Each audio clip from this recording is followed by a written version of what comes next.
Oh, fish on the pinhead. Fish on the pinhead. I gotta slow down.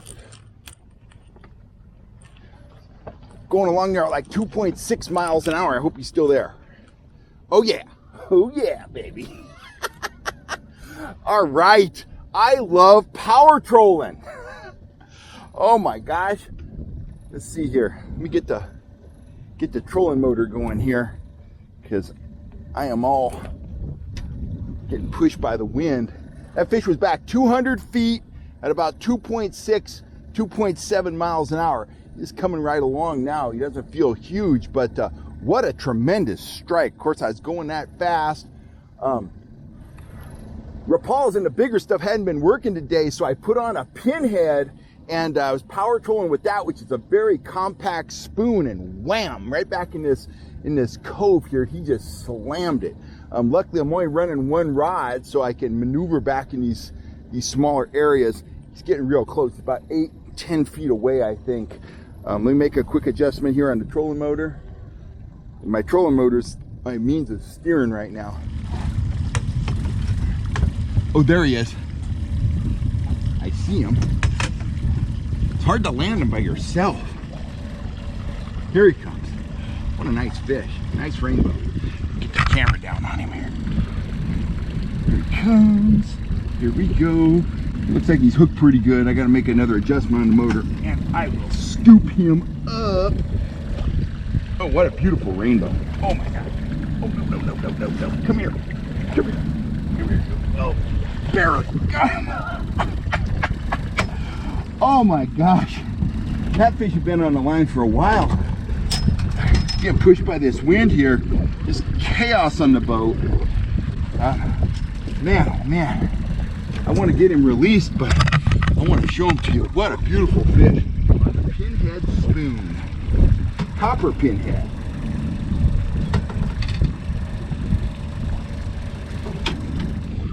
I'm going to get him back in the net and get him revived, but there's that handsome trout, nice square tail, pinhead in his jaw. Oh, he didn't hit the floor. Okay, I got to get him off the hook and get him back into the net and get him revived here real quick. There's that. Get him back in the net here. We'll get him revived.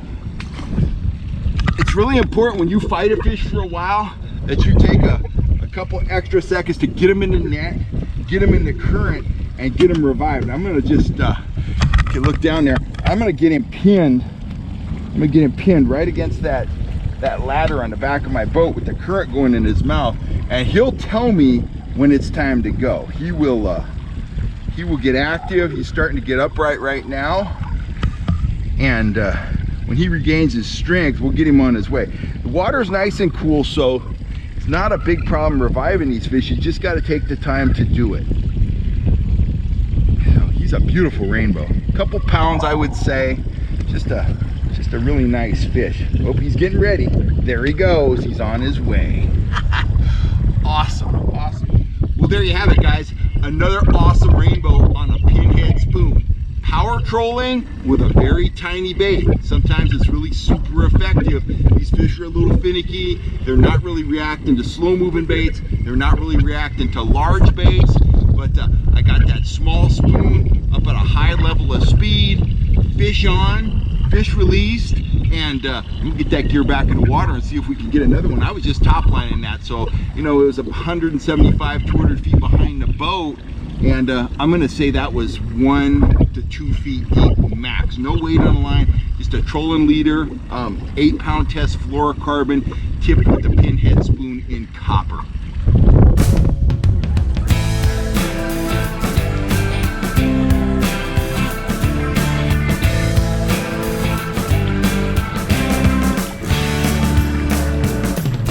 Howdy guys, Cal Kellogg here. Welcome back to the channel. That trout you just saw me catch, I was trolling about 2.7 miles an hour with a little tiny pinhead spoon, just like that one, copper colored, maybe 2 feet deep, 175 feet or so behind the boat, and that big beautiful rainbow just absolutely slammed that spoon.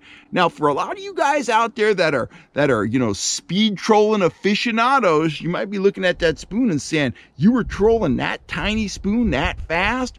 Well, before I talk about this spoon, let me talk a little bit about speed trolling. Now, a lot of guys out there, and I see them here at Collins Lake, they're out there, they're trolling fast, they're beating the banks, going, 3 miles an hour with Rapalas like that. And, speedy shiners or my speed spoons, they're out there, they're trolling fast, they're catching fish, they're enjoying those super aggressive strikes, they're having a great time, and they're thinking to themselves, right? I think they're thinking to themselves, man, I've really stumbled on something here. I'm part of the high-speed trolling revolution. Well, kinda. Okay, you know that old saying that says everything that was cool once will be cool again, like muscle cars? They were really cool in the 60s, but now they're really cool these days. That's the deal with power trolling for trout. It was really popular back in the 60s. The speedy shiner was invented in the 1950s. Guys would go out, pull Rapalas fast, targeting browns, big rainbows, stuff like that. They caught a lot of fish doing that in the 60s. And then things slowed down. And speed trolling wasn't cool anymore. It wasn't cool for decades. Everybody was out there trolling at 1.5. Everybody was trying to go slower. They were trying to figure out how to slow their boats down, not how to speed troll. And then about 15 years ago, there were 3 guys, and I was one of them, that really started to publicize just how effective speed trolling could be. It was me, Gary Morales of the Shasta Tackle Company at that time, and Monty Smith of Gold Country Sport Fishing, who makes his own speed trolling spoons called the Chucker T. He makes them in his garage. We started having tremendous results targeting rainbows and kings when speed trolling spoons. Gary Morales, he came up with the Humdinger and the Magnum Humdinger. He starts trolling those things at about 2.7 miles an hour and goes all the way up above 3 miles an hour and has tremendous results. When people started seeing how well we were doing speed trolling, they started trying it themselves. All of a sudden, speedy shiners are super popular. Gary was selling Humdingers. Monty was getting requests for Chucker T's, which he's never going to sell because they take him too long to make. And it just became one of the things that you need to do. The cool kids, they're all speed trolling. The old dudes, they're out there trolling worms. That isn't cool anymore. We all got to troll fast. Well, what do all those lures I just talked about have in common? All the speed trolling lures that most guys are pulling these days. There's a Rapala there. A lot of guys like to pull those fast. There's my speed spoon, very similar to a speedy shiner. Here's a big old jointed Rapala right there, the kind you pull, fast up in the Sierras, a rainbow pattern with the joint in it. What do they all have in common? Well, look at them. They're all large profile lures. They're all big lures. They're big plugs and they're big spoons. And that's great if the fish are super aggressive, if they want to chase, if they're looking for a big meal.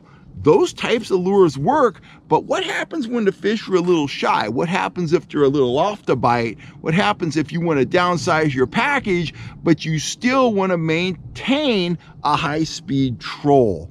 That's what I came up with the Pinhead for. It's got a very small profile, okay? It's great at lakes that feature pond smelt, lakes like Folsom, lakes like Elminor, lakes like Rollins when it's planted. Those are all pond smelt lakes. Those minnows have a very slim profile, and for most of the year, they're pretty small. The Pinhead is a great match for pond smelt, but it's also a great match for any lake where the atmospheric conditions, the moon, you name it, has put the bite off a little bit, but you still want to go out, you want to cover a lot of ground, and you want to take the temperature of the fish. The bite here at Collins Lake is not wide open, but you saw me catch that fish earlier today, trolling 2.7 miles an hour. Let me get rid of this call and I'll be right back. Now, would I have caught that fish today on one of my speed spoons? Would I have caught that fish on a Rapala? I don't think so. I spent a lot of time today pulling Rapalas and I didn't get a single bite, but I was pulling that for about 2 or 3 minutes and I got the first fish, and then I followed up with 2 more fish on it, and then I put it away because I want to go pull it with my clients. I don't want to burn out my spots up here in the the river arm of the lake. So the other thing that's unique about the Pinhead is while it works very well trolled at high speeds up to and beyond 3 miles an hour, it also works well at low speeds, and that makes it an extremely versatile spoon. It starts kicking at about 1.6. It works very well at 1.8 to 2 miles an hour, and then you can goose the throttle all the way up to 3+ miles an hour, and it maintains its action. The action is faster, but it doesn't start rolling, it doesn't start twisting the line.